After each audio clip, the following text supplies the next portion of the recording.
Hi, folks. I can't believe I did this.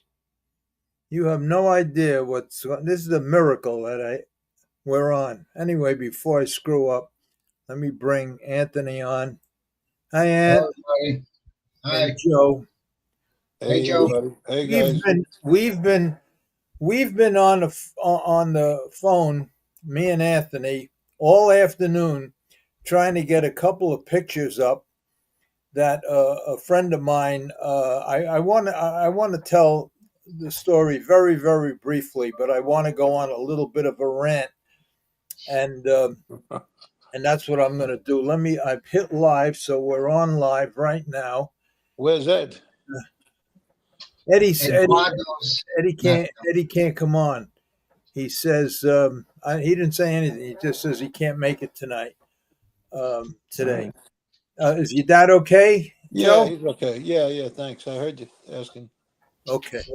Thanks. Uh, all right. Now I'm going to try to do this. I'm going Mm, to Terrell. This could turn out to be an abortion It won't. because I have so many things that I have to do because I want to just talk a little bit about my probably my first love, maybe my second, and that's music and that whole entertainment thing.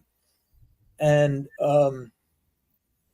uh, I mean, I could do a 5 hour show on that alone, but I know I'll lose three-quarters of the audience because what I would talk about is guys like Sinatra and Tony Bennett and that kind of thing. And like I told my friend, I says if I ask if there's going to be 80 people or 100 people that write comments in tonight, and I ask them if they like Sinatra, the message I would get back was who's Sinatra. That's No, basically it. I don't think so. I don't think so.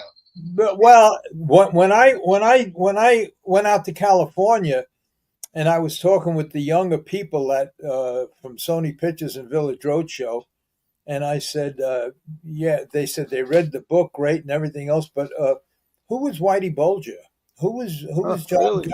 Who was it? Yeah, Wow. they just they don't know. And the younger people, you ask a kid 20, 25 years old who Sinatra is, and they wouldn't know. Well, that I could And, understand. and unfortunately, that's the people that are on YouTube and on TikTok, TikTok, whatever it is, and on all of them things.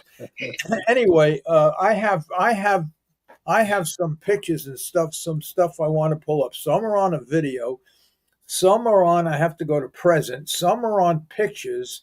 So I don't know how this is going to work, but I just want to say what I want to say, and this is it. And this goes not only for the entertainment field, but for just about every phase of life. And Chaz Palminteri, he has cards made up, and and he hands them out. And the card says something that his father told him when he was a kid, and that is the saddest thing in life is wasted talent. Yep. And and that's very very true. But here's the problem. I've been around a long time and out every single night of my life. I never got married, and I was out every night. I wasn't one of these guys that just went to work and come home, had dinner, and watched. That wasn't me. I was out every night. I love entertainment. I love good entertainment, singers, and my favorite of all was Frank Sinatra. And and through the years, I've seen a lot of very very talented people, not only singers, not only in the entertainment field, but in every field. And it's a terrible thing to be to be born with a talent that and along with the talent, I guess comes a passion that's what you want to do, because every singer, they say that since they were kids, that all they wanted to do was sing. And it's so unfortunate that talent and that passion that you have is just not enough. It's not enough. It's what you have to have at the end of a connection or of getting lucky by being in the right place at the right time or having a lot of money. When them things fall into place and you have talent, you got a real good shot. And and there were many. I mean, take a guy like Michael Bublé. I remember the time when nobody even knew who he was. He was up in Canada, and I think it was Paul Anka that was looking for money and other investors to put behind Michael Bublé just to get him on the map, to get him just to promote him and do all the marketing and it takes a lot of money. I'm almost positive, if I remember right, the same thing happened with Madonna. I mean, they pumped millions into her before you even heard of her, and that's what it takes. And there's a lot of good guys out there, and even like my friend Alfred and Sharman, the two of my friends. How's he doing, by the way? Alfred's doing well. Oh, good. Thank God. Alfred's doing well. In fact, he's going to give a little concert next month over here. I wish you were around this way because you could have came. He puts on. They write all original songs and everything else, and see that's another thing. He's been in a band. Him, Pesci, Frankie Vincent, and all of them guys. Pat Gallo, Mike. I can go on and on and on. They all live around here. I think probably some of the best, maybe all of the best singers in the whole United States come from Jersey. New Jersey. But Streisand comes from Brooklyn, but all the rest of them come from Jersey.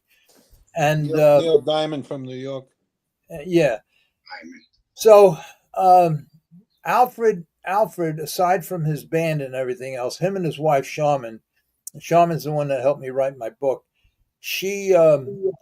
They wrote this song, "Here's to the Band." You know what? Let me play the song, and then I'll go on from there. Now, the only problem I have with playing the song is I got to figure out where the hell it is. So now I think I know where it is. So here's the song. Here's the song that Alfred wrote. Now, just so you know, Alfred and Sharman wrote many hundreds and hundreds of songs. You can't get to the artists. They all want to. Let me get rid of this. They all want to own it because they make the money from the publishing. And if you write the song, you got to make some kind of deal with them and this and that. Now this song, and they had an unbelievable song, probably one of the best Four Seasons songs that was ever written, was written by Alfred and Sharman. And Frankie Valli, even though they grew up together. I think it's Bob Guarino that was writing all the songs from. They wouldn't play the song because they didn't write it. It's unbelievable how fucking scummy the business is, and how people like Frankie Valli and even Sinatra. I'm going to play this song that Alfred wrote. Here's to the Band. No song in the history of music was ever written to pay tribute to the band. Normally, after every show, the singer, the performer turns around and says, "How about a hand for this band?" That's as much as they get. These musicians that their whole life they studied, and only the best get to play with the best. And the only recognition they ever get was when the artist turns around and says, "How about a hand to this marvelous band?" Nobody ever wrote a song. Alfred wrote a song. And when Alfred wrote the song, because of some of the words in the song that you're going to hear now, because I'm going to play it, they just they pay tribute to these fine musicians, and the words he wrote the song especially for Sinatra, because when you hear the words, you're gonna hear that I sang with all the counts, the kings, the queens, and the earls.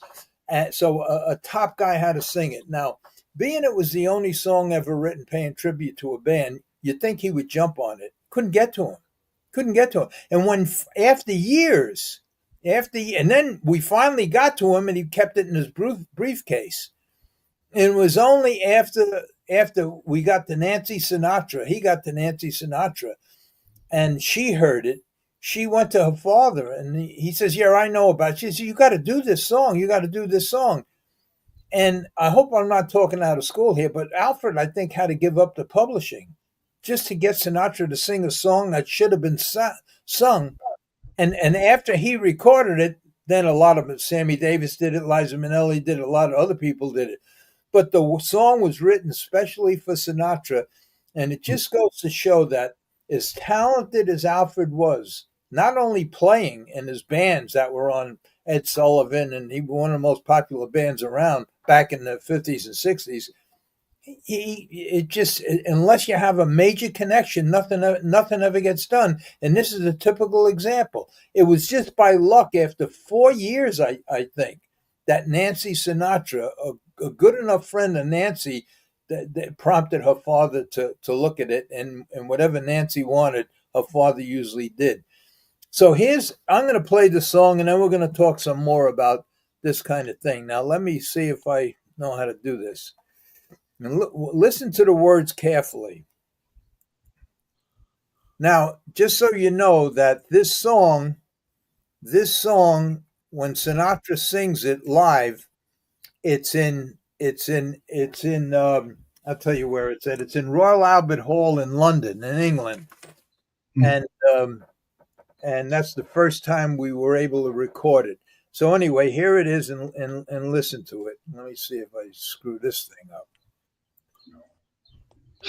Okay. Here it is.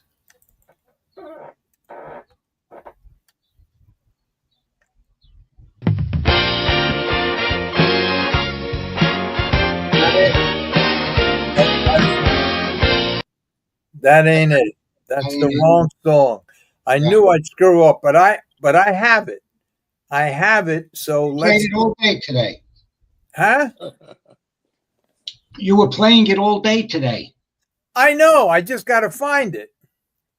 I just have to find it. I'll find it. Let me get rid of this. Don't leave me, people, because I told you this was going to be an abortion show. But we'll now. How do I get out of it? How do I get out of this thing? Like any other picture.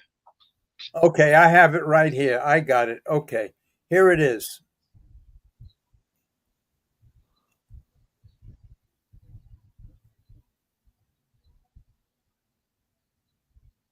Here it is.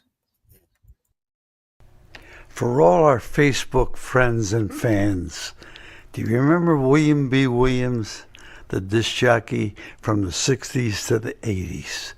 Wow, he was the best. You're about to hear a tune in which Mr. Sinatra pays tribute to the musicians he has worked with over these many years. It's a tune called Here's to the Band, and when Frank does it now in his concert tour or nightclub act, it really excites an audience. It really does. Among the writers of the tune, a fellow named Al Natoli, and today is, in one way, a very sad remembrance for Al Natoli. It was a year ago today that his mother died, and so in memory of Al Natoli's mother, I think it might be nice if we had Mr. Sinatra do the tune that Mr. Natoli had a hand in writing. Here's to the band. This is a song written by three friends of mine, Artie Schreck, Al Natoli, and a lovely lady named Charlotte Howe. This is a wonderful piece of music that is a dedication to all orchestras all over the world. And I believe and hope that every singer sings this particular song.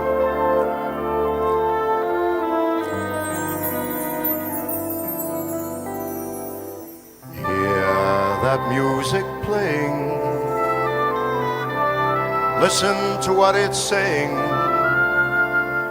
Throughout the years I've made a lot of friends,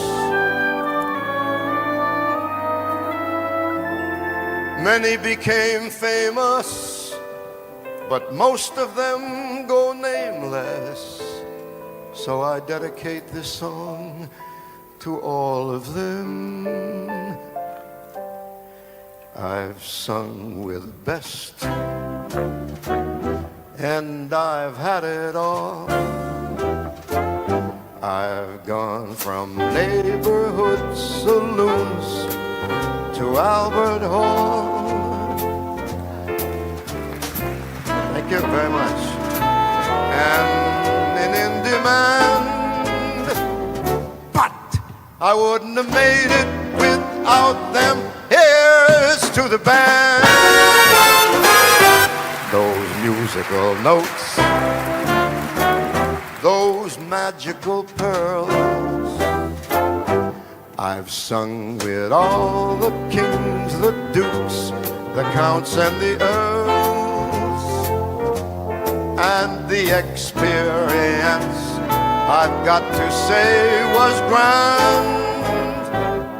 But I wouldn't have made it without them. Here's to the band. Strings soaring, horns roaring, and drums pounding in my ear. To start at the ground, get to the top, have such a wonderful career. I just got to stop and turn around and thank everyone who sits on the stand. 'Cause I'd never have made it without them. Here's to the band. Light 'em up.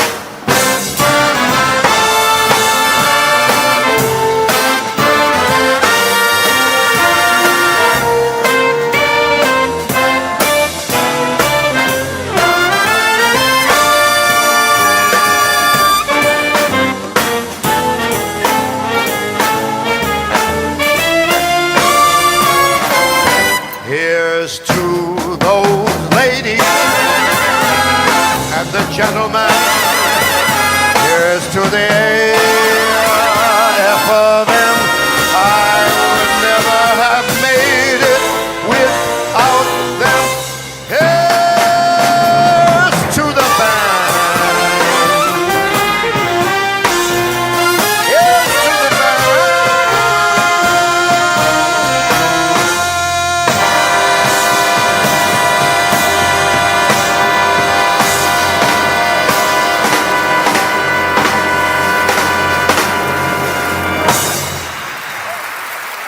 Ladies and gentlemen, the orchestra, if you please.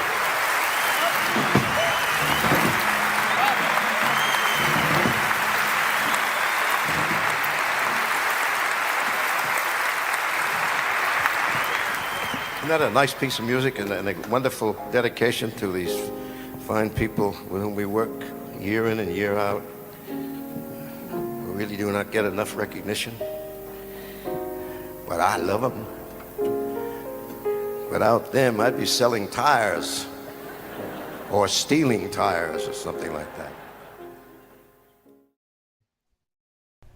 For all our Facebook friends and fans, do you remember William B. Williams? Okay, let me get rid of this. Let me figure out how to get rid of this. And then, let's see. How the hell do I get rid of this? Remove from stage. Okay. Now, did you hear what Sinatra? Now, I think he is the greatest, and he has many. He did a lot of good things, many good things, but it's the typical Hollywood bullshit. It's the typical bullshit. You hear what he said at the end?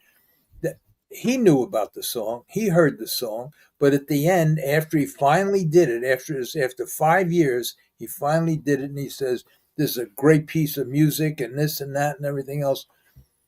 Why the fuck didn't he sing it as soon? Why did he have to take the publishing away? Well, I just don't get it. Anyway, he did it. And that's the point to this whole rant that I'm on now. What do you do? What do you do when you have talent? And just like Jimmy, just like many other people in different forms of life, you can have that talent. But if you have no way, if you're not in the right place at the right time, or you don't have a connection, or it just don't go anywhere. These guys around, Jimmy Sabini, a good friend of mine, writes the most beautiful songs. Can't get one. Well, you can't do it no more today, but back then he couldn't get one major star to sing. I just don't understand it. And that brings me to something else I want to say. What do you do? I have two good friends. One is Jimmy Christie. His name is Jimmy Cagnina, but his stage name is Jimmy Christie. The other one is Mike Estes. These two guys, Mike Estes, if you didn't know it wasn't Tony Bennett, you would swear it was Tony Bennett. Now, Mike Estes was just like Jimmy Christie, Jimmy Cagnina, whose stage name is Jimmy Christie. Their natural voice sounds, Jimmy's like Frank Sinatra, and Mike Estes like Tony Bennett. And Tony Bennett was in that area was a whole lot nicer than Sinatra was. Sinatra, if you kind of interfered or tried to step on his toes in any way, and I'm going to get into that in a minute. Tony Bennett wasn't like that. Tony Bennett, when Mike Estes sang, where he heard about him, and he actually went to see him, and he loved him, and he sent Mike Estes tickets to see his show. And when he did his show, he pointed Mike out, and he says, "I'd like somebody in the audience. Mike Estes, one of the greatest singers I heard in a long time." And that made and he made him stand up. And that made Mike's whole life. It made him his whole life. And just because Tony Bennett said that, Mike was able to work, and he was in demand and everything else. And he was great. And he didn't imitate Tony Bennett. His voice just sounded like Tony Bennett, but he just went, because of that endorsement by Tony Bennett, he was able to go on with his life, and he sang right up. In fact, the last time he sang, he was in a hospital. He wasn't in very good shape. And he was in hospital for a long time. He had no insurance, no health insurance, no nothing. And I had one of my cousin's parties, and I had Danny Lamego that played the party all the time. And I asked Danny, I says, see if you can get Mike Estes. And he says, Mike is very, very weak. He can't get out of the house. And anyway, I sent the limousine for him, and some people helped him, picked him up and everything else. And I brought him to the party. And when he was there, I asked him, I says, "Listen, Mike, if you feel up to it and you want to sing one song," he says, "Yeah, I'd love to." And he got up and he sang a song. I think I gave him $1,000 for the night, just to have some pocket money for himself. And he sang the one song, and it was great. And he died soon after that. He was a great, great guy, but cursed, because from the beginning of his career, it wasn't until he was in his 50s, I think, that Tony Bennett finally heard about him and recognized, and he knew the obstacle, and he joined many song groups where he sang as part of a group. And I know the name of the groups, I just forgot them. So now we go to the other guy. We go to my friend Jimmy Christie. Now, the reason I got involved with Jimmy Christie, a lot more than just friendship, was because Sinatra has, you can get any singer, anybody in the world, and you can get somebody to imitate their voice, except Sinatra's voice. You can't get nobody. I don't care. All these guys, there's a million people out there that want to imitate Sinatra. Nobody can. Nobody has that voice, whatever it is, and I don't know what it is, but nobody sounds like Sinatra. Well, I had this guy working for me. I believe he worked for me, and he heard me playing Sinatra all the time on my speakers. And hold on 1 second, folks. Hello. Yeah.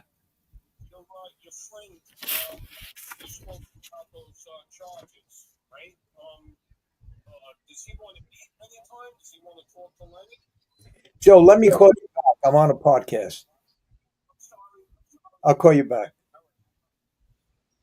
That was a very important phone call, folks. I had to get it. Okay. Where was I? Tell me where I was. Tell me where I dropped off. You were on a very important phone call. All right, I got to make this quick. Sounded like Sinatra. Nobody can sound No one like sounded like Sinatra. So now his brother Sal worked for me, and he heard Sinatra on my speakers. I had Sinatra playing all the time, and he says, my brother sounds just like him. And I said, yeah, I heard that a million times. Anyway, he sent me a recording, and it was unbelievable. It was just unbelievable. I couldn't believe it. I says, I got to meet your brother. And I believe I flew out to Saratoga or someplace where he was playing, and it was unbelievable. It was just unbelievable. And he was basically running into the same problem. He was cursed because he was great around the area that he played in all the nightclubs and everything around the area. And he was just great. And one day he four-walled the room at the Sands Hotel. And I think I have a picture of that. There it is. That's the Sands Hotel in Atlantic City. And what he did was he four-walled the room, meaning that he took over the room and they make some kind of deal. It's not Anyway, after his show, he got a standing ovation and he got offers to go to Las Vegas. And he was all excited and everything else because prior to he'd been singing his whole life and until this point, maybe 20, 30 years later. And he's in his 40s, 30s, or 40s, and he's finally getting recognized. And then what happened was all the contracts, and I hope I'm getting this right because it's been a long time. All the contracts that he had were being canceled one at a time. And then he realized that it was Sinatra that was making these people from Vegas cancel all these contracts. really. So, yeah. So, I mean, the guy was great. I'll tell you what I did one day. I had a guy. We were in Florida, and I had a guy at what the hotel it was. Anyway, they had a lounge downstairs called the Seven Seas Lounge with swinging doors. And I made Jimmy, and I told the guy, I says, you stand on this side of swinging doors and I have Jimmy on the other side. And I played Sinatra records singing the same exact song. I says, which one was Jimmy, which one was Sinatra? He couldn't tell. That's how when they were done professionally. So anyway, so now there's a problem. And Jimmy knew there was a problem. But unlike Mike Estes, who just joined a big group and been part of a group, Jimmy's passion was to sing, and he wanted to sing. He loved performing and wanted to sing, and he was really, really good at it. And I tried to help him, but we were stopped. We were stopped at every corner. And one day, and what do you do at that point? You were born to do what you want to do. You were talented enough to do it. You just can't get a break.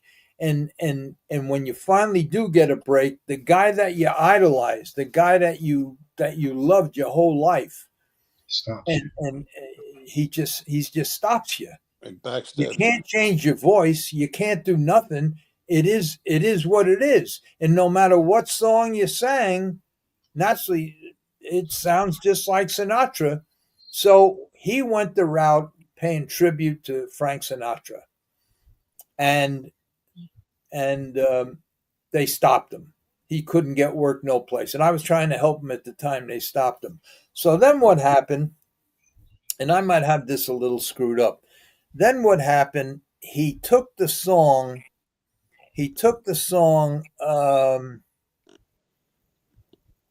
"Lady is a Tramp," and what he did was he changed the song to "Sinatra is a Champ." And I think, let me see if this is it. Yeah, he changes the song to "Sinatra is a Champ," and in the song. In the song, there's a line, and I'm going to make you hear the song. You know what? I'll make you hear the song first, and then I'll continue. I'll continue with this. So now we're going to go to where I went before and screwed everything up. Okay, we'll get rid of that. Go to this. Go to this. Here it is. Here's Jimmy Christie singing "Sinatra is the Champ." He changed the words. Now the sound is off because this been not recorded professionally. It's been transferred 15 different times, and it may sound a little bit like Donald Duck or whatever, but this Jimmy Christie singing this song.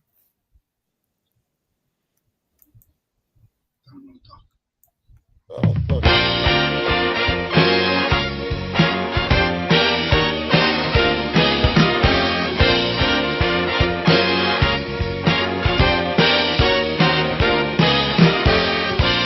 Just like a tailor who stitches and sews, he styles a lyric like custom-made clothes. He's been on top since old Major Bowes. That's why Sinatra is the champ. Do you remember those Paramount days when Bobby Soxers made swooning a craze? Today old Blue Eyes is a national phrase. That's why Sinatra is the champ. He's got class, lots of style, charisma and flair. Who can compare? When he sings with strings, I recommend his picture on a United States stamp. Because Sinatra, you're the champ. He turned friends into lovers just by listening to his songs. Through each generation, this cat keeps going strong. He did it his way, and you know he wasn't wrong. That is why Sinatra is the champ. He's won it all from stage, screen, and TV. That man in his music, that sheer artistry, an inspiration to a singer like me. That is why Sinatra is the champ. In Vegas he's so Frank's king of the hill, no name on the bill. He's back, that's that. They should put his picture on a United States stamp. Because Francis, yes, Francis Albert, that's why Sinatra is the champ.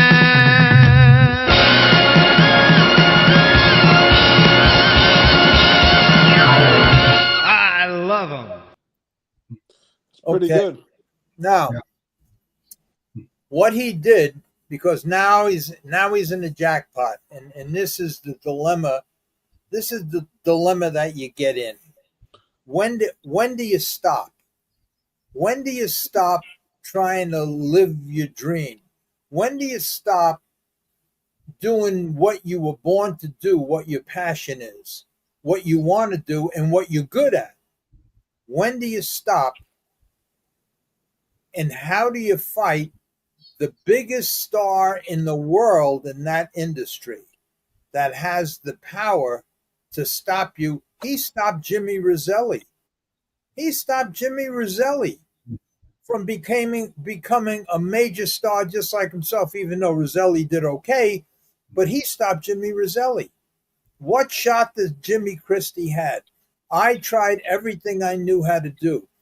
Then what Jimmy did, and I couldn't stop him, and I shouldn't stop him because I ran out of options. There was I tried to get permission. I went to see some wise guys to see, but Sinatra had Chicago. He also had New York. He was powerful. He was powerful in that whole mob genre. And I'm sure you all know that. I'm sure you saw the pictures. And there was nothing that you can do. So what does Jimmy do? He did something that I would never have done. He basically, when I was put in a bad position with the racing commission, because I was born to race and that's all I wanted to do. And when the racing commission wouldn't give me a decision whether to license me or not, I did two things. The first thing I did was when I went to Bloom Street and I went up to see the commissioner, I had a fight and I threw the typewriter out of the window. Thank God they were on the second floor and nobody got hurt when it landed on the sidewalk. Second thing I did, when I called up a week later and said, you make a decision up yet? They said, no, they give me the runaround. It's been 6 months now. And I said, your own laws say you have 30 days to make a decision. It's been 6 months. You don't give me a decision tomorrow morning, I'll blow the fucking building up. I didn't know Federal building. it was So a federal there. building.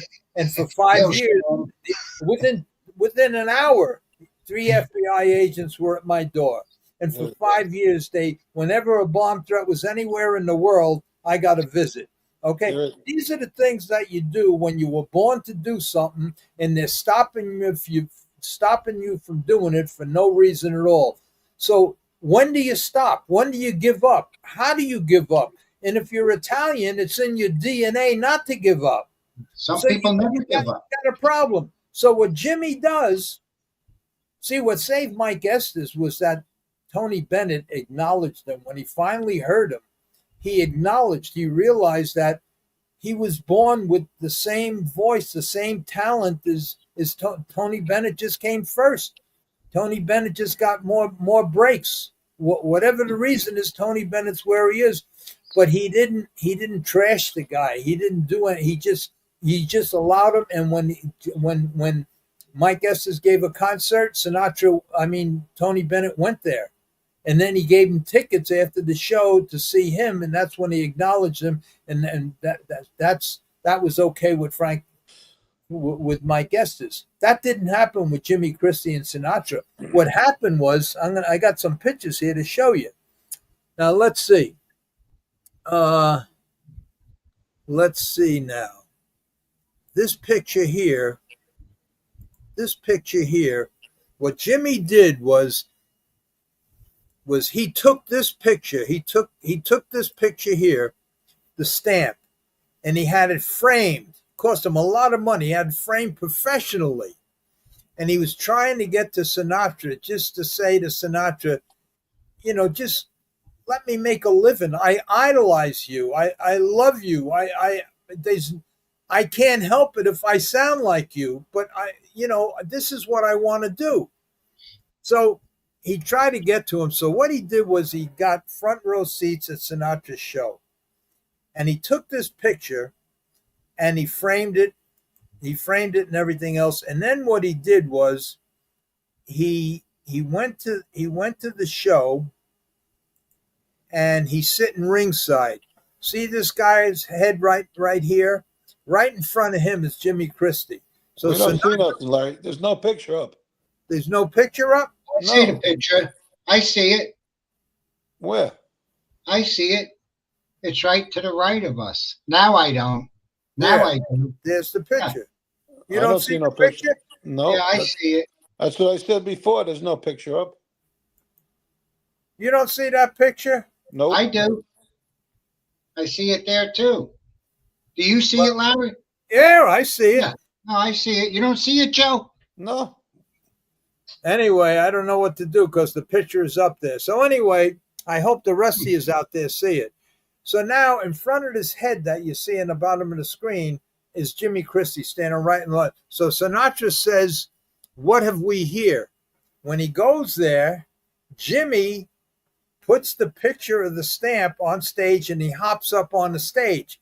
These are the things you do when you're just desperate and you're trying to get the guy's attention. It was the wrong thing to do, especially with Sinatra, because right after that, all hell broke loose. So what happened after that was this is what happened. Now I think this is it. This is it. And now that's a letter that Sinatra's lawyer wrote. Now I have it on my phone, and I'm going to read you what the letter says because the print is bigger. So here's what the letter said. The letter is from Rudin, Sinatra's lawyer, and I'm just gonna read the middle. I'll read the whole thing.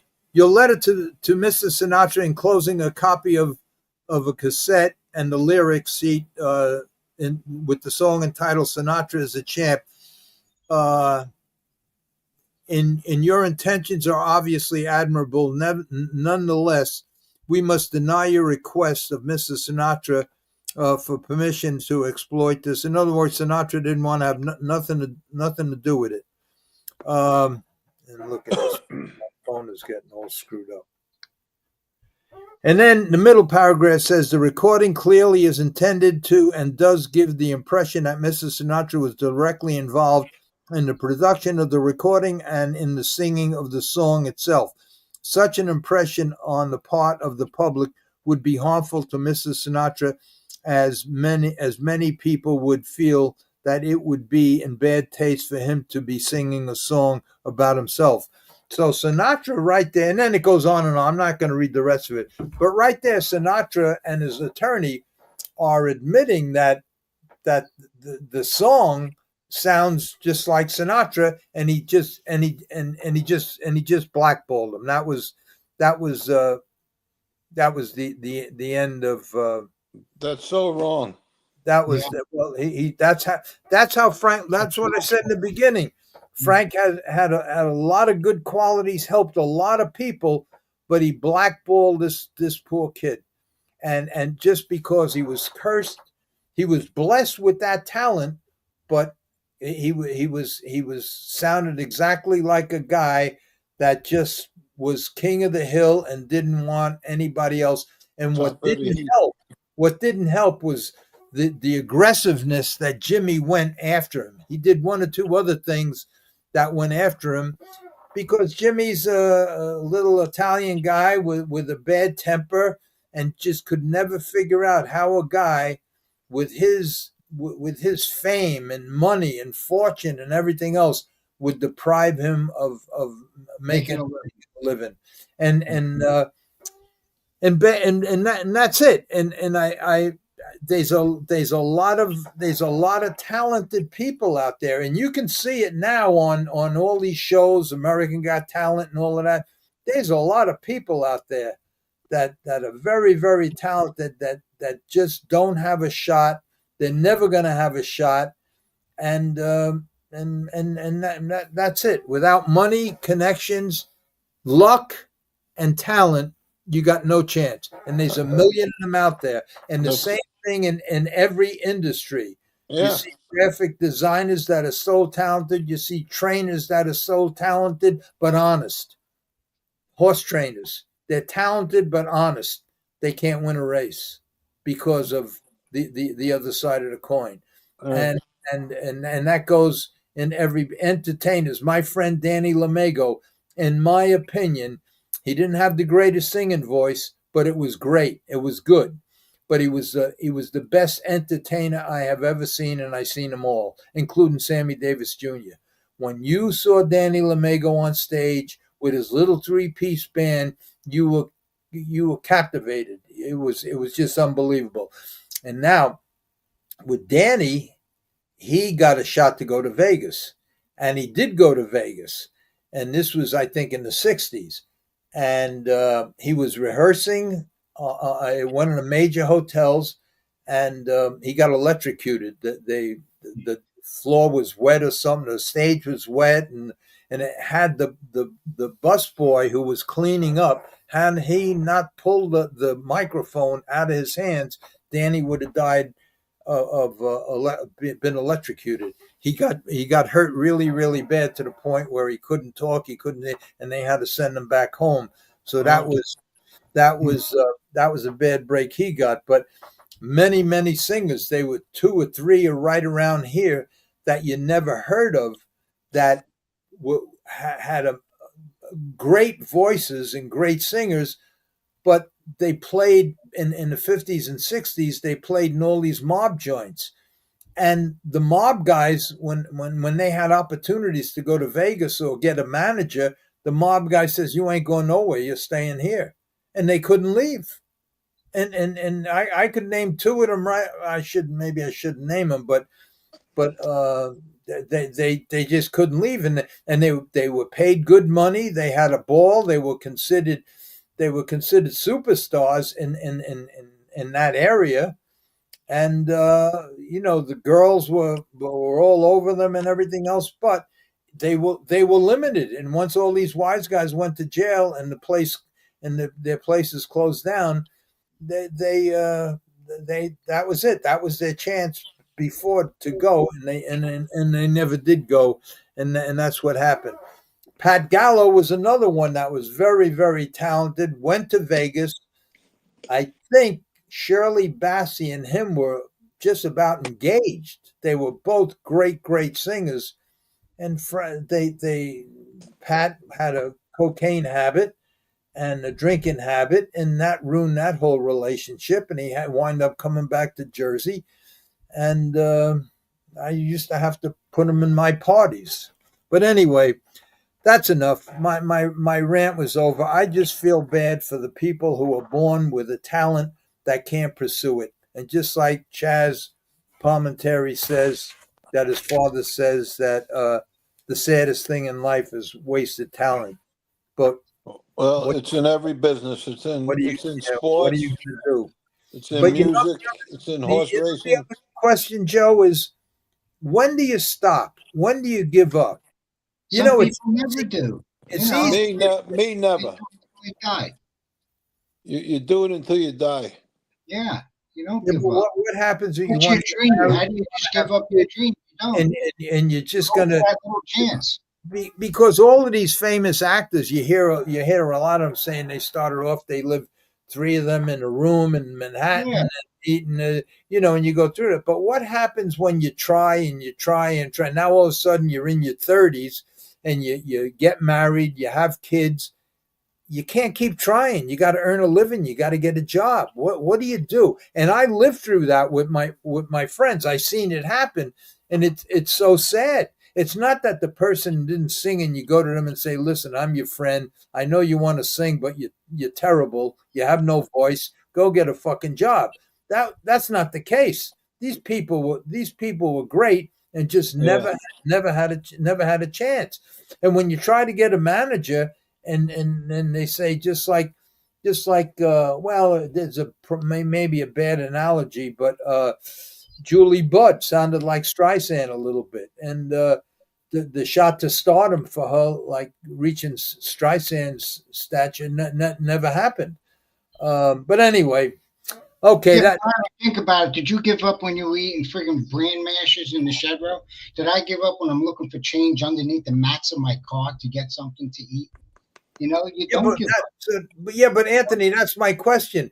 When do you give up? There has to be a point when you say, I did everything I could do. I was on a park bench, and I still wouldn't give up. I Right. was willing to rob a Right. bank just to But to you could do more than one thing, Larry. You could rob the bank and still sing. You know what I'm saying? You have to do other things to survive, but never give up. Never give up. So I guess part of that answer would be if you're married, with kids, You have to work. You have to do something else, but keep it as a passion, a hobby. Maybe you get a break. The definition of balance. failure is when you give up. That's the definition of failure. When you give up, that's when you fail. Well, It's tough. And what that Tough line, situation. that line in the song that Alfred wrote, "Here's to the Band," that line that says, "Some become famous, but most Some go become nameless." Yeah, That's a good line. Most of them go nameless. And what do you do when you're one in a nameless, but your passion is just to sing, and that's all you want to do is sing? And no matter what other job you get, you're unhappy, you're not good at it, and that's all you want to do. I just told you what I went through with my passion. I did everything. I did a lot of stuff. I mean, and when you're being followed by the FBI because you threatened to blow up a building, that's as far Thank as God that was pre 9/11. Yeah, you're right. Yeah. But I got news for you. If it was after 9/11, I would have said the same thing. Joe, I know, that's why I their said own thank rules. God it was. Their own rules are when you apply, you hand in your application, which I did every year, because even though you're barred for life, you could still reapply every year, and then they Right. deny you. But their own rules say they have 30 days to deny you. Right. And after 30 days, I call up, the investigator that's doing your thing Yeah, is it's on vacation. Then he's They don't still go by their own rules. then he retired. Then that guy's on vacation, and after 6 months, that's when I says, you don't give me a decision by tomorrow, I'll blow the fucking building up. And there was a knock on my door within an hour. 3 agents, 2 guys and a girl, and every time anybody tried to blow up anything, there was a bomb threat anywhere. I got a I got a visit. I don't know how the hell they knew where I was, but I was at a stop sign. I was at a stop sign once, and they come tapping on my window. Pull over. They're following you. So anyway, all right. So that I'm done with my rant. It's just that it's just terrible. And the same thing in the horse business. How many great trainers are they that deal in? And the perfect example is Frank Ingracia and Jacqueline Ingracia. They race on hay and oats. If everybody raced on hay and oats, you'd be hearing a whole lot more about Jacqueline Ingracia, especially back 15, 20 years. Yeah. But you don't. You hear about the other one. What's her name? The girl, the hotshot girl. What the hell was her name? In harness racing? Yeah. Betsy Phillips? B. Farber? B. Farber. B. Farber? Yeah. Anyway, all right. So what else you want to talk about? I can't believe it. We've been on for 54 minutes, and I was the only one talking. Correction. Correction. You've been on for 53 minutes. Yeah, I know. But I can't help it because that thing really bothers me. Now here, Jimmy, I talked to him today on the phone. He's 80 years old. I says to Jimmy, you got a million stories. He wrote a book. Where the hell is it? Here. He wrote a book. Here's the cover of the book. Sinatra, the Pawn, and the Mob. That's Jimmy's book. So he's 90% done with it. So I said to him, what are you going to do when you get it? Half the people out there don't even know who Sinatra is anymore. And the people that do know who he is can't see to read. And if you self-publish it, what are you going to do with it? They're not going to make a movie out of your life story. They're not. What he should do, and I don't know what his financial position is, what he should do is make a documentary of what he went through, because he went through hell. It's a terrible, terrible thing when you have the kind of talent that he had. And if he would have come first, Sinatra would have been in his shoes. And it's a terrible thing. So he got a great, great story, but who wants to hear it? But the only shot he has is is making the documentary, I believe. So anyway, It happens all over, Larry. I mean, Yeah, look, I mean, take a kid every field. take a kid like Anthony Coletta. He's a young, talented, good-looking kid, going to be a hell of a driver. You know Anthony Coletta? yeah. In fact, while you're talking, I can do this, and you guys won't. You guys won't see it. And he's paralyzed. He got into a wreck. Oh, that's right. Yeah, And the yeah, kid was yeah. an upcoming good driver. I'm telling you, this kid Yeah. had a lot of talent. I gave him his qualifying drives and everything in the beginning. I watched him. This kid was really going somewhere, and then boom. Poor he's kid, I seen a paralyzed. video of him in the hospital. What is So it happens to in every athletes that Yeah, every field. get to the pros, and all of a sudden something happens. Yeah. It's a While shame. you're keep talking. I'm going to find a picture of that kid. He's a good kid. And- What a good kid he is. Yeah. We got a lot of questions here. All right, just It's gonna take a while. I can't believe everybody hung on for all of that my nonsense. But to me, it's not nonsense. It's just sad. It's a terrible, terrible thing. And when you have all that talent and you can't do nothing with it, and then when you finally do get a break, somebody stops you. Yeah. Terrible. It's evil. It's a tough life, tough world out there. It's a doggy dog world. Yeah.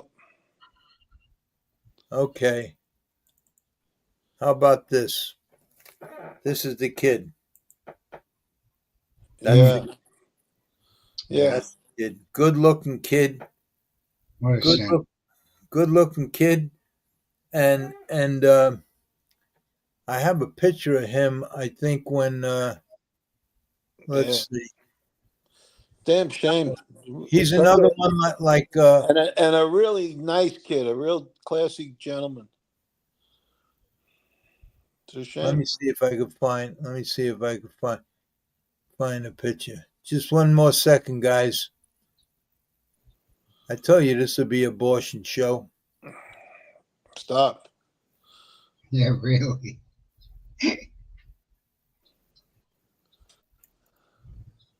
Okay. Now that's him in a wheelchair, paralyzed from the neck down. And this is him before. Yeah. What a good looking kid. Yep. Good looking kid, talented kid, on his way to stardom, and gets in a wreck and gets paralyzed. What a shame. I really liked that kid so much. He was such a good kid. Not only that, but I believe, I may be wrong, you probably know better than me. No insurance, no nothing, no horseman committee, no racetrack, nobody tried to help him, nobody gave a shit, and they had to sue the racetrack, and I think they won a lawsuit. They got a few dollars, I think. But that's terrible. At least the thoroughbreds, after 150 years, they finally started a fund to take care of the paralyzed jockeys. Honest Racing never did. Maybe they do now, but terrible. You want to rate some of them questions? Because I can go to the... Yeah. Well, a few people just saying hello. I don't know if you want me to read all the hellos too. Well, you want me to go down? I'll go down the whole list. I'll go down them. We'll say hello. Yeah, Rick Simon. Hello, Larry, Joe, Anthony, Eddie, and Buddy. Jeffrey B. Good evening, gentlemen. Eric, Pete Rose looks like reinstated. Joe DiTilio, good evening, gentlemen. Jeffrey B., everyone knows Sinatra, maybe not Whitey Bulger. Steve Basil, Baselli. Don't go by what they know in California. Those are the imbeciles who put Pelosi and Schiff in office year after year. Brain dead state. All right, Steve. Eric, my question is, has any driver, jockey, or trainer received lifetime ban from being eligible for Horse Racing Hall of Fame? I don't know if you know anybody. Angelique, hello, Larry, Joe, and Anthony. Hey, Angelique. Jeffrey B. Eric, I didn't even know there was a Horse Racing Hall of Fame. Larry Cox. Question: a hockey player in front of a judge. One question. I don't remember. I had too many hits to my head. Why don't the horsemen say they don't remember? I fell off my horse, and it skips one, and banged my head too many times. Eric says, Larry, do you think Elvis would have been as popular if not handsome? To me, not that great.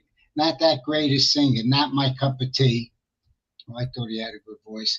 Pat Cogney. Question, Larry. If you don't want to answer this, I understand it's personal. Did you ever want to have kids? No. No.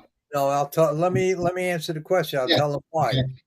Because I ever since I was a kid, I realized that I was different. I realized at a very young age I was different, and I wanted to do what I wanted to do. Basically, a selfish kid. I just wanted to do what I wanted to do, and that don't mean I abused anybody. I never did. I always helped people. If I could help, I always helped.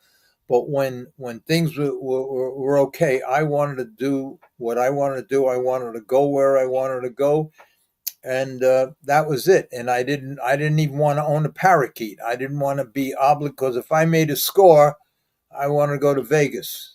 I want to go wherever I wanted to go. And when you're married and have kids, you have an obligation, and my obligation and my commitment was to myself. Now, maybe that's selfish, but that's it. That's why I never got married and I never had kids.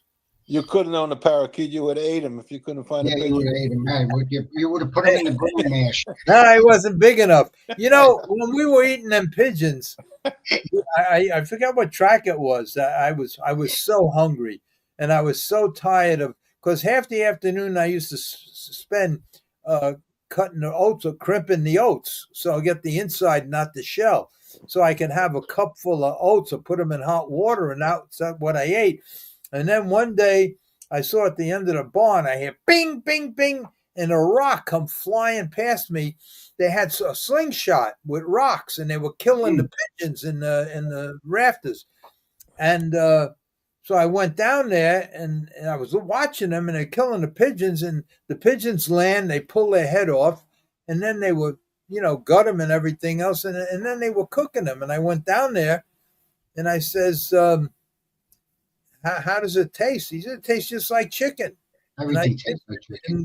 And that was a routine. So instead of crimping oats every afternoon, we would kill the pigeons. Nice. Okay, let's see. Chick-fil-A. Steve, Sinatra took great pride in making sure when you listened to him sing, you were able to understand every word of every song. Perfect diction. He really paid attention, and he studied. He had people teaching him and about every phase of singing, and and I can understand why somebody he just see, the thing with Jimmy was so good at it that when you're a good singer, after a song, especially in rehearsals, the musicians applaud. They hit their instruments, and that's what happened with Jimmy. So, and I liked it. Look, whether he sang on key, off key, I wouldn't know the difference anyway. But they seemed to like him, and I loved him. Okay, let's see. Rick Simon, hello everybody. Love affair in here. Common, Larry Cox, Pat Cogney, no regrets here. Jeffrey B. Larry, don't get copyright struck by playing a song. I already did that. I already played this. It's not don't get copyright. So I already did that. So this whole podcast will be, what do they call it? Non-monetized. They if you play something that's copyrighted, they don't give you no money. But it's bullshit money anyway. It's probably it's bullshit. So I don't ask for no money. I don't want no money. I'm doing this just to have fun. It gives me something to do, because I can't get a job. I can't do nothing. I'm stuck home, me and my dog, and that's it. So I'm working on. I'm going to try to raise the money. In fact, that's what that phone call was about. Maybe a private investor investing some money so I can make this movie before the end comes. It's getting late. It's getting late, Joe. Okay, let's see. it's not. Michael says hello. Jeffrey B. Larry needs someone to sit next to him. You're right, Jeffrey. He got the dog. Yeah. Jeffrey B. All those radio disc jockeys all smoked, gave them that DJ voice. Pat Cogney, Larry Cox, lots of laugh. I meant Mr. Rolla, but I appreciate your answer anyway. What did he say? What's that? At About Larry kids. Cox. My name is Larry, not Mr. Rolla. Forget about that. Yeah. My name is Larry. Eric, Jeffrey B. I believe Thoroughbred Hall is at Saratoga. Harness Hall is at Goshen. Canadian Hall of Fame is at Woodbine Racetrack. That's right. Bob Hall of Fame is in Vegas. Okay. Yep. Jeffrey B. Okay, cool. Thanks, Eric. The old Yonkers used to have a part in the clubhouse that was like a mini museum. Yeah. Yeah. Rick What is Simon. Bada boom. What is that? That's a. He's trying to say that. Bada boom, ba boom, ba boom. You know. That Bada means beep, bada bop, bada boop. Yeah, bada bing, bada boom, bada bum. Jeffrey B. Okay, I'm ready for some horse racing stories. we're gonna have someone. Maybe next week we'll have Mario on. We'll go through the whole racing thing. We can't go through it now. We've been on over an hour. Angelique, that's the same thing with Rick Simon. Angelique, I've never heard this song before. Nice, meaning the Sinatra song. Jeffrey B. Okay, turn off the music. Let's hear some stories about shady drivers and jockeys. Rick Simon, shall we dance?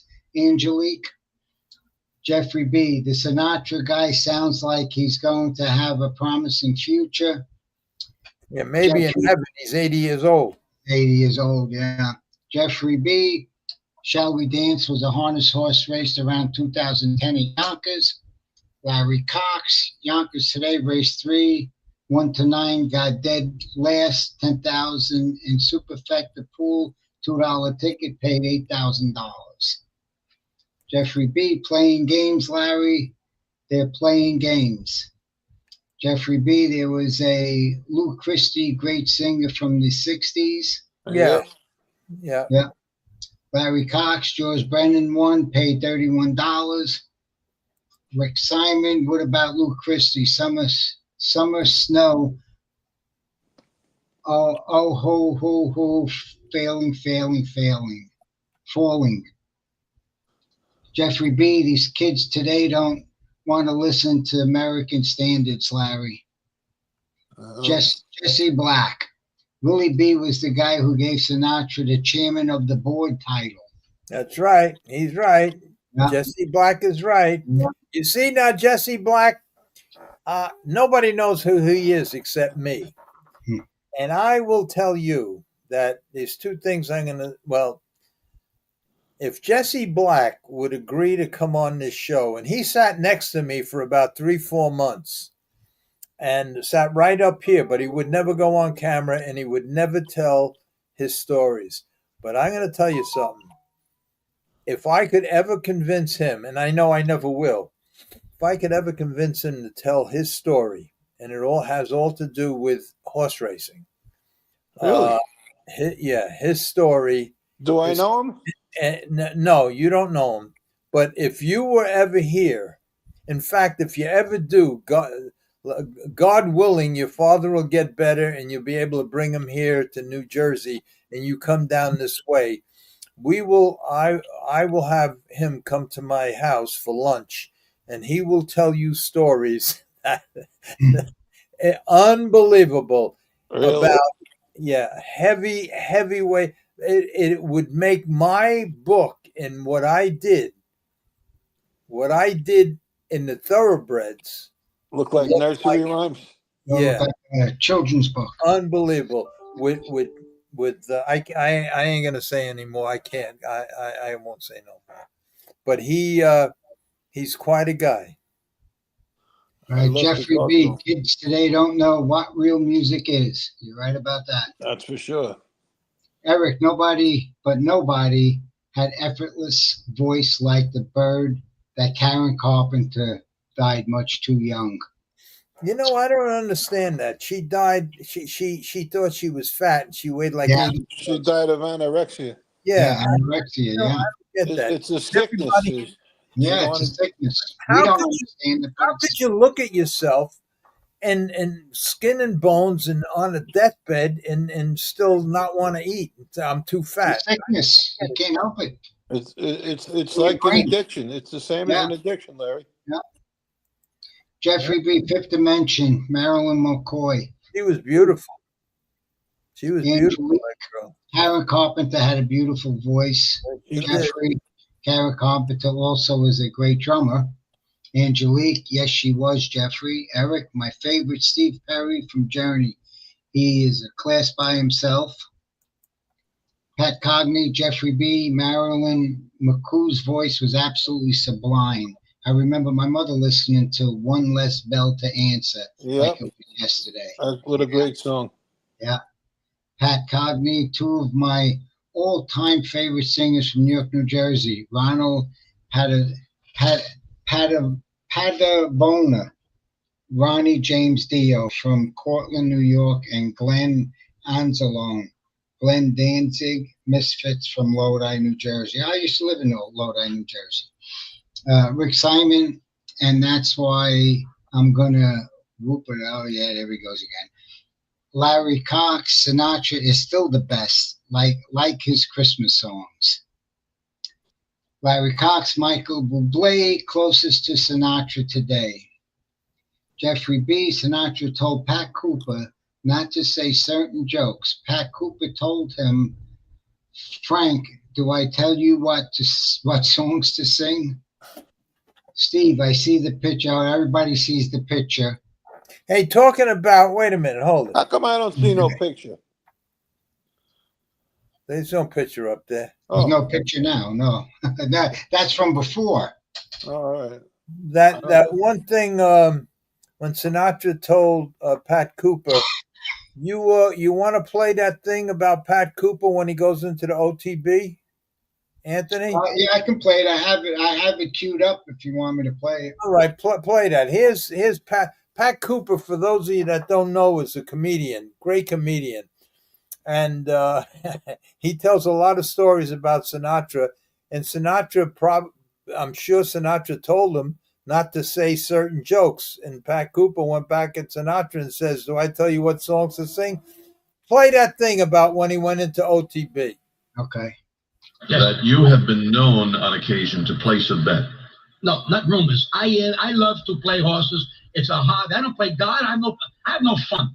My fun is coming here talking with you, my friends Julie and Sprout Serpico and Mike, whatever his name is, Mike the Hawk, and then him over there, Nicky the Huff, Jackie the Anyway, so I enjoy it, and I'm the man that turned OTB upside down about 6 months ago. You read about that? Yes. They didn't want to pay me. Listen to this. I bet a quinella for $20. The quinella pays $608. I got to get back $6,080. So I go to the woman very quietly, and I got witnesses here who are there. I said, excuse me. I said, this is $6,080. We don't have any money. I said, excuse me. We don't have any money. I said, oh, back off. First of all, this is my country. Don't talk to me that way. You are in my country, you might guess. I want $6,080. I told you we don't have the money. And then I said, she put the radio on.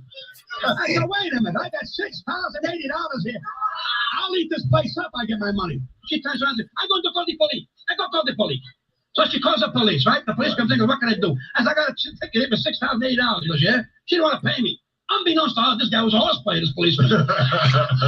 He says, hey, I ain't got any money. How am I going to pay? I said, I don't care if you get it from your mother, your father. Bring that $6,000 in here. They turn around, they had to make 9-10 phone calls. Took me 2 hours to get it. I finally got, look how they paid me, in $10 bills. Now I got 2 bumps in my pocket. I'm walking down Lexington Avenue. Guy said, why don't you get that Lance? I mean, I'm how bad it was.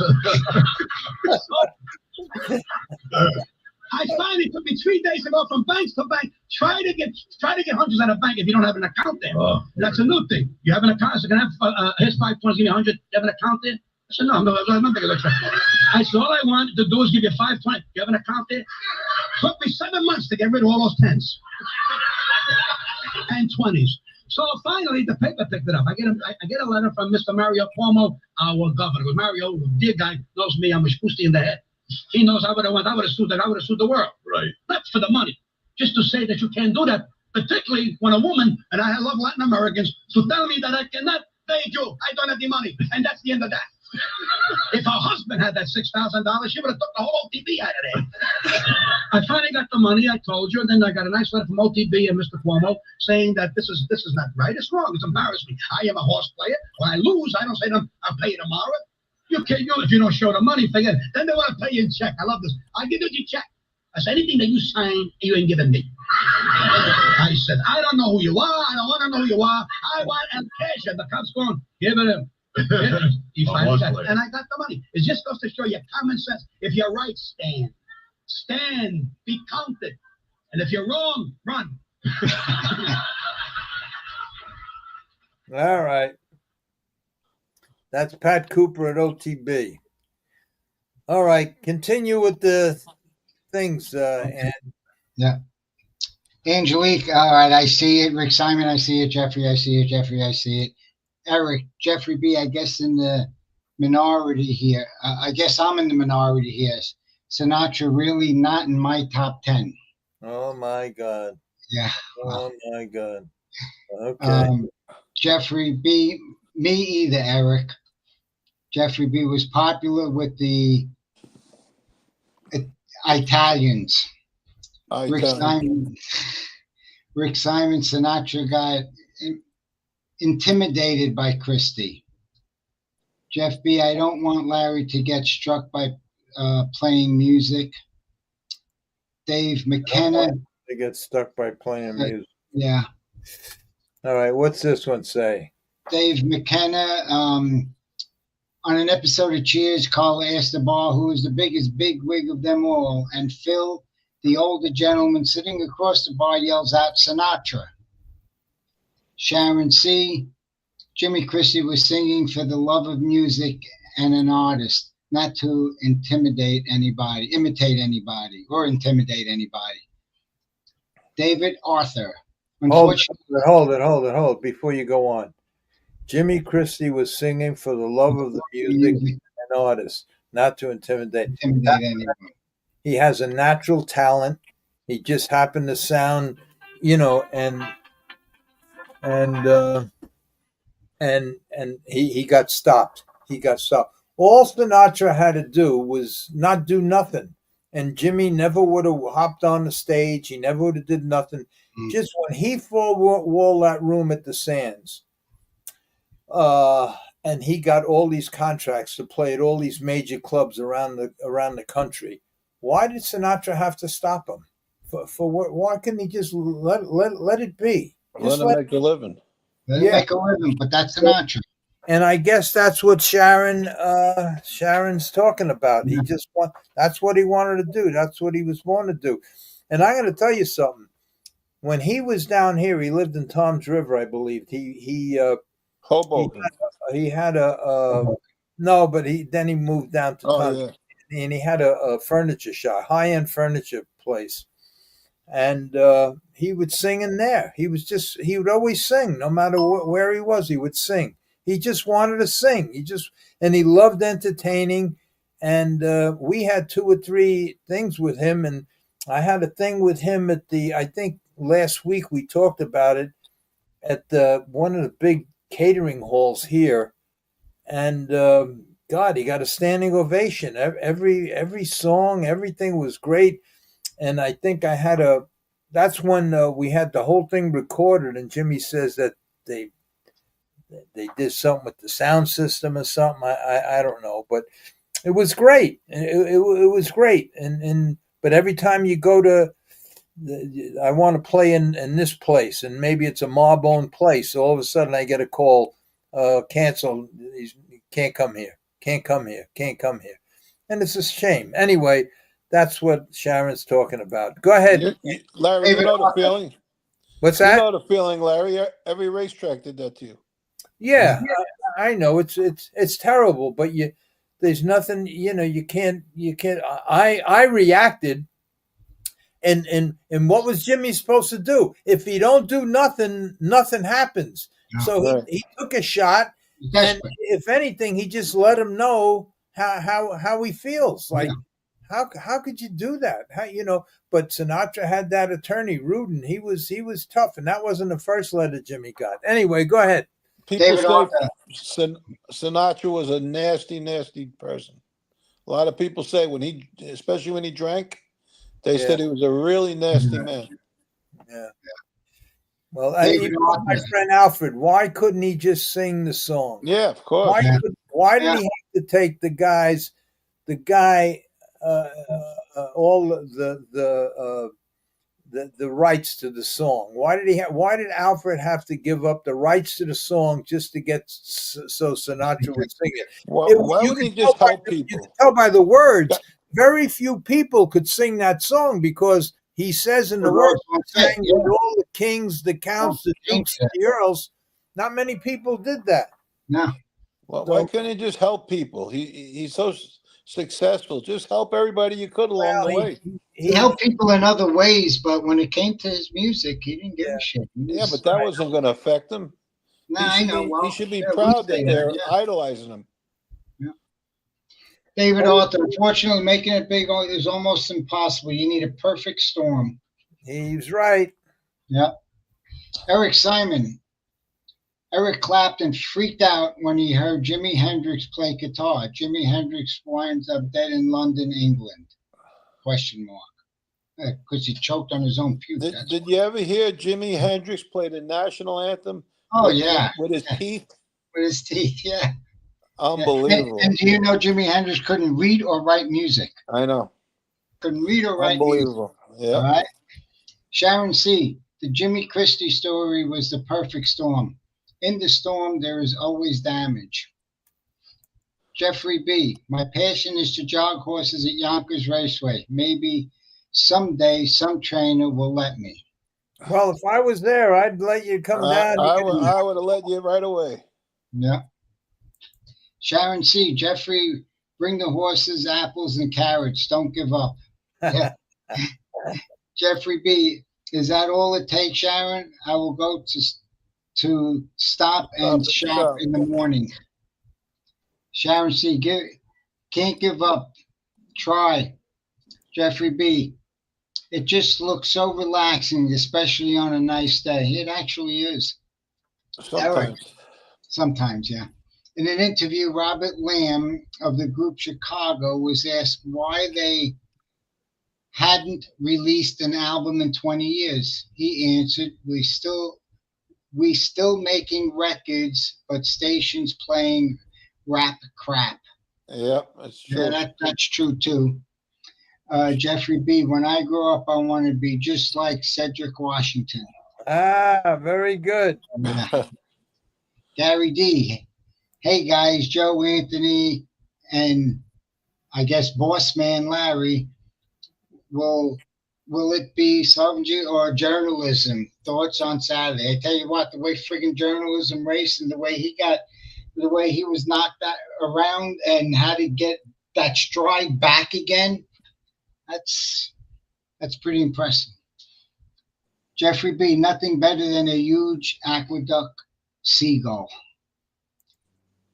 Joe, Luke Christie, real name Luigi Sacco.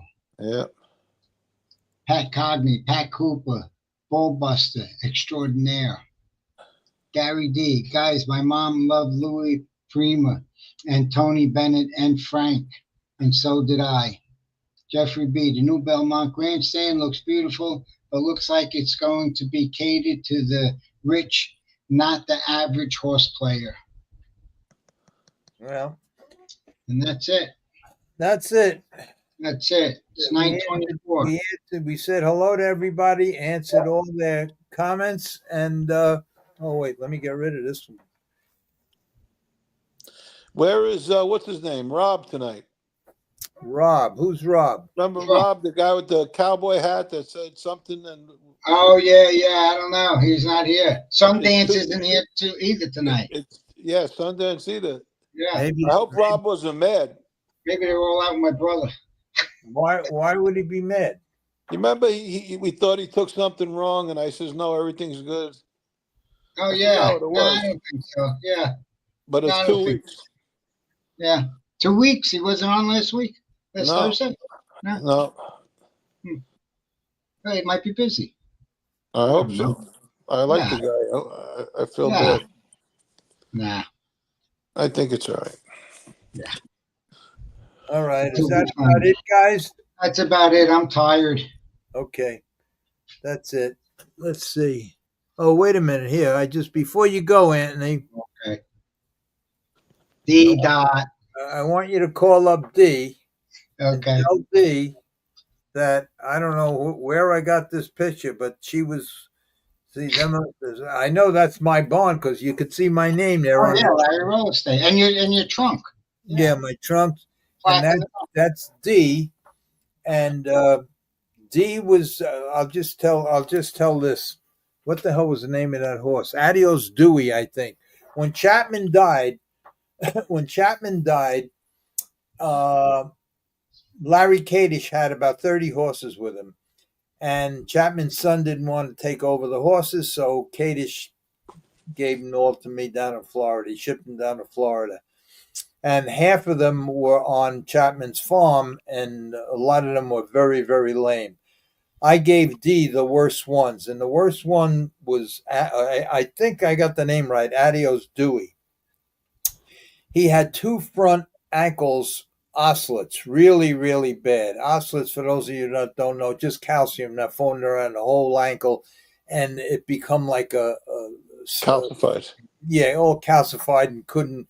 And every step he took, it was painful and everything else. And I hope I got this right. I think I do got this right.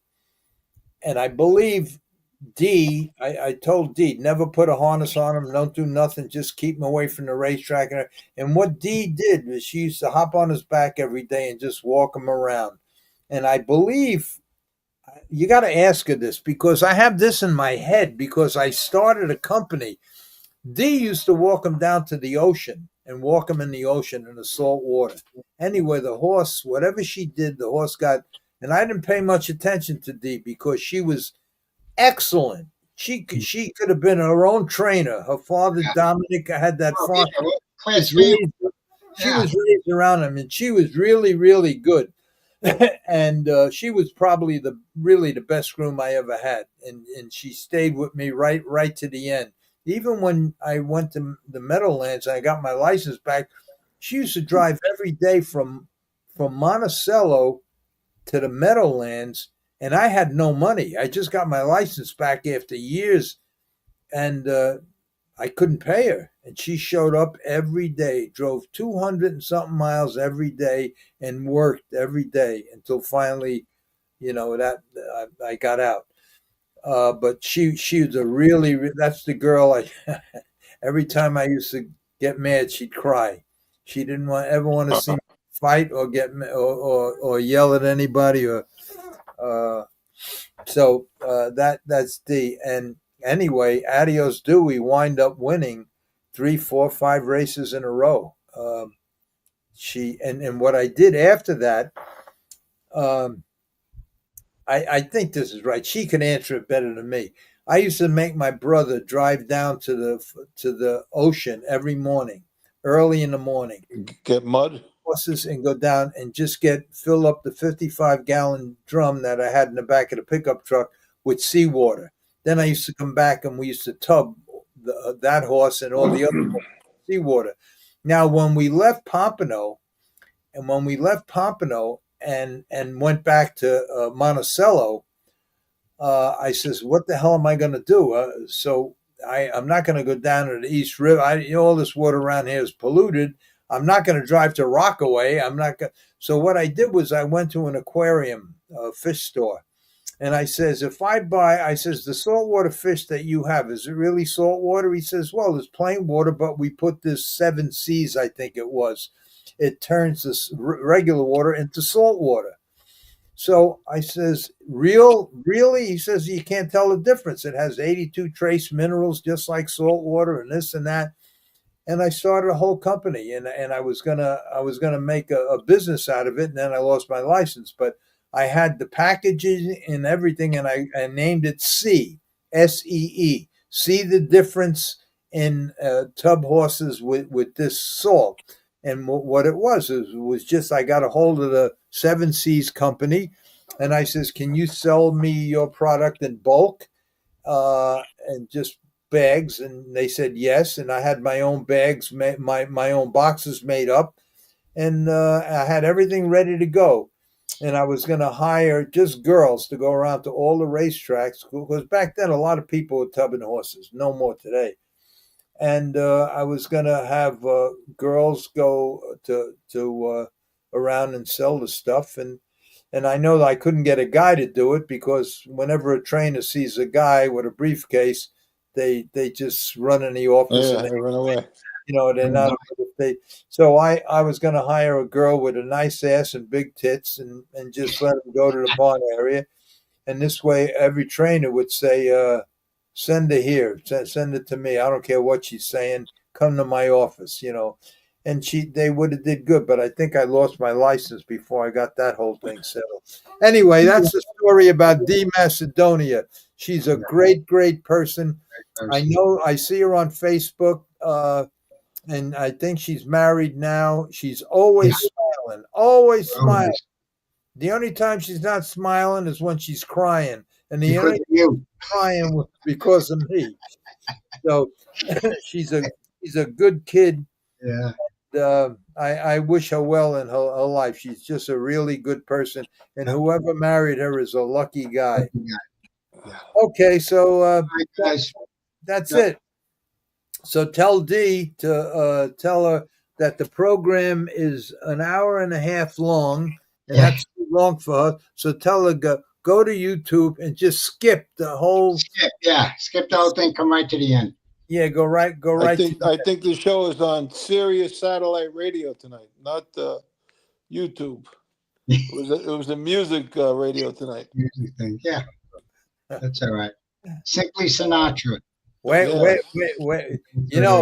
If I wasn't so tired, and I know that Anthony's tired, what I was going to do, I'm not going to do it, but what I was going to do. Oh, here's another thing, and I think I mentioned this before. Here's another thing. There's Frank Sinatra. After he sang the song, Frank Sinatra, and I said this before, but I'm going to say it again. Frank Sinatra, everybody knew that he loved, in his whole house he had a whole train set. Right. He loved Lionel trains. He had the whole train set. And there were two cars that he was missing. Lionel went out of business; they're no longer around, or whatever. And he couldn't get the two cars that were missing. And it just so that Alfred's uncle was a big shot with Lionel trains. So when Alfred found that out from Frank Sinatra, he asked his uncle, and his uncle had a whole set, and he gave him them two cars that Alfred's given Frank.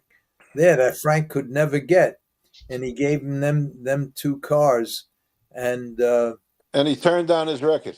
Imagine that. Well, I'm going to tell you something. What Frank was going to do.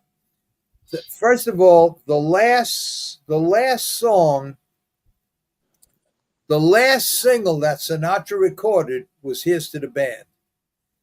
The last album that he made was "L.A. Is My Lady." That's the last album made with Quincy Jones. Now, before Quincy Jones wrote "L.A. Is My Lady," Sinatra was talking about his last album was going to be a tribute to the band, and it was going to be "Here's to the Band." And then when Quincy Jones, who was one of Sinatra's best friends, wrote "L.A. Is My Lady," they switched everything around, and Alfred got screwed out of the last album. That Sinatra made was going to be "Here's to the Band," but Quincy Jones wrote that song. One of my favorite Sinatra albums is Watertown. Do you ever hear Watertown? Yeah, Alfred's good friend. We have Alfred's good friend wrote that whole series for him. That album Watertown. Yeah, and we and once a month, every Tuesday or Monday, I forget. We have lunch with his brother, because he's in California. Yeah, Alfred knows everybody, but when it came to getting to Sinatra, you just couldn't get to him. You just couldn't get to him. And when you did get to him, he would take the song and put it in his briefcase. Because when Nancy told him about the song, he says, "Yeah, I have it in my briefcase." She says, "Dad, you got to do it." And she finally pushed him until he did it. Next week we're going to talk about. We'll talk anyway. That's it. That's it. Are we? What's the story with Thursday? Is what's his name coming on Thursday? No, Freddie Hudson. Freddie Hudson is doing a transformation. He's I believe he moved out from where he was. The guy, I think he's looking for a house or something. The guy raised his rent like double, and so he's in the middle of moving. I believe he's in a hotel right now looking for a house or an apartment, but he got out of where he was. The rents today, no matter where you go, the rents are crazy. Yeah, it's crazy. Even around here where I live, everywhere. They pay more for a 2-bed. You got to pay like $3,000 for a 2-bedroom apartment. Yeah. You know, in Lyndhurst or North Arlington. It's crazy. It's nuts. And in Manhattan, forget about it. Probably 5,000, 6,000. Used to pay $100 a week for a bungalow in Monticello. Yeah. Was Miller's bungalow in Monticello, or that was in Freehold? Miller's bungalow. I don't think it was Monticello. No, it was in Freehold. Spanners was Monticello. Wasn't Spanners? That's where we used to play cards, and that was the only time I was winning when the game got robbed. There was a lot of bungalow places in Monticello. Yeah, I lived in one for $50 a week. Yeah. I don't know. It might have even been a month. Next, maybe Thursday, I'll go through this. See this? This was my show, the Lacoste show. And you did a whole podcast on that. Yeah. I did? Yeah. I sure did. Yep. I did do that? Yeah. Yes, you did. Oh, shit. So what are we going to do then? So I put all these pictures up for nothing. Oh, God. That I showed my showroom? That was my showroom? You showed everything. You showed everything. You told the story about the Indian and everything. Okay. And about the motorcycle guys. Yeah. No, they weren't motorcycle guys. The construction, they come with pickup trucks with shotguns in the back window. And, oh, God. Yeah. Oh, my God. Okay. Well, I guess we can't do that. So I put all these pictures up this afternoon for nothing. All right. We got to think of something. We got to think of something to do. And I guess. Ladies and gentlemen, do you really know what you've been watching tonight? A kaleidoscope of illusion. Men dressed up as women. Actors wearing makeup, gowns, feathers. A world of make-believe. But is there another meaning to all of this? Is there something else that the eyes have not captured? Perhaps there is.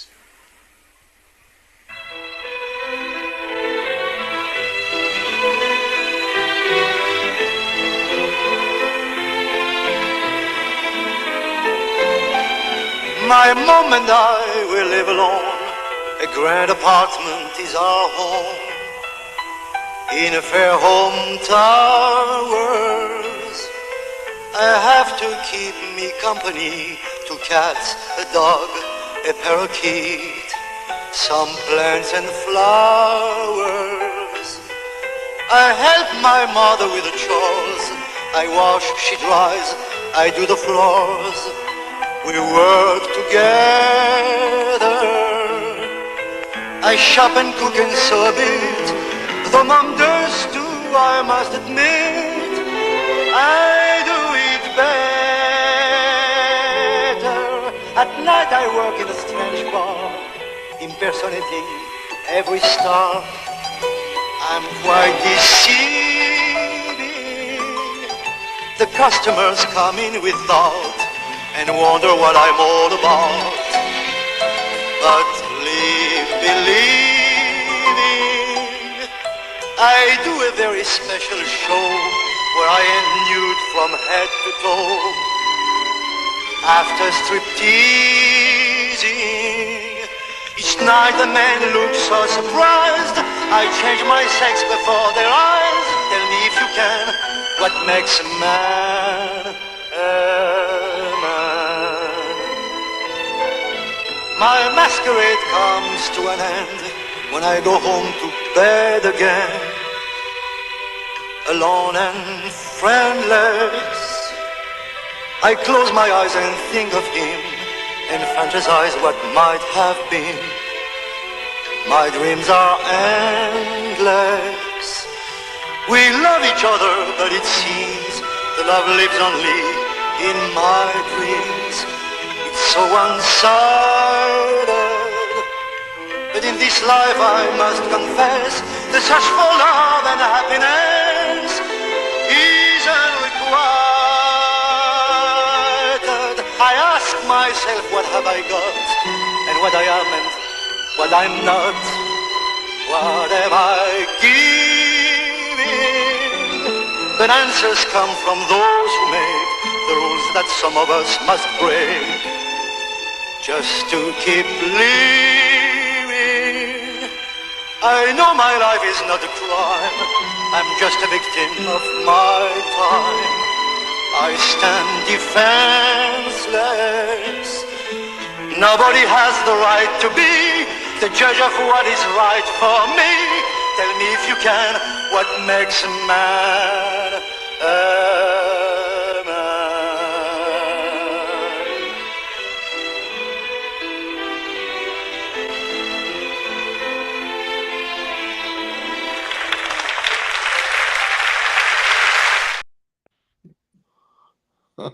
That's how I used to close my show with that song. Pretty cool. Yeah. That Better was than Liza Minnelli. I had the best female impersonator, high class show. It wasn't like Yeah, a it drag. was. I could see. It was the best. And this is the guy, my friend and partner who started all, Lou Paciocco. That's another female impersonator. But we had them all, and we went on the Johnny Carson show, and I have a story with each one of these. And this was the crew that when they first flew from from California to Florida, that's the ones that got beat up by them guys. Oh, yeah. Yeah. Didn't Paciocco own that club in Manhattan, that Wild Club? The what? Paciocco. Didn't he own that place in Plato's Manhattan? Retreat? No, Plato's Retreat? No. Okay. Who was that? That was Frank Panisse. Frank Panisse. I don't think you knew him. He was a little bit before your time. He was up in Monticello. He was a mob guy who had, that's a story in itself. That whole Plato's Retreat thing. But these poor kids, they flew in. They went to the diner that night. The day they got in, they went to the diner to eat, and they got the shit beat out of them by all of these rednecks up there. And then they come back all busted up. Oh man, what a mess! And they says they want to go home. They're scared to death. And then that's when I went up the next day with Gary, and what happened to? I don't know. I think he bailed. I'm backstage. No. All right, there you are. I'm here. All right. Okay, so that's it. So I could erase all of that. Yeah. I'll have to do. So now we got to think of something to do on Thursday. So the Sinatra thing is done. The Lacoste thing is done. All right, that's it. That's it. I don't know what happened. Hi, Did you ever send him the thing to hold his phone? No, he never gave me his address. I told him text me his address. Oh, here's Joe. Yeah, Joe. I got a picture that said you're backstage and they disappeared. What the hell does that mean? I don't know. This is backstage, like when a show starts. Anyway, I don't know. I'll try to come back. If not, your picture is your thing is there. I just don't see your picture. Anyway, we're gonna end it, Joe. Yeah, we're gonna end it anyway, Joe. Joe, text me your address. All right, I'll talk to you during the week. Goodbye, Joe. Good night, everybody. Okay. Off.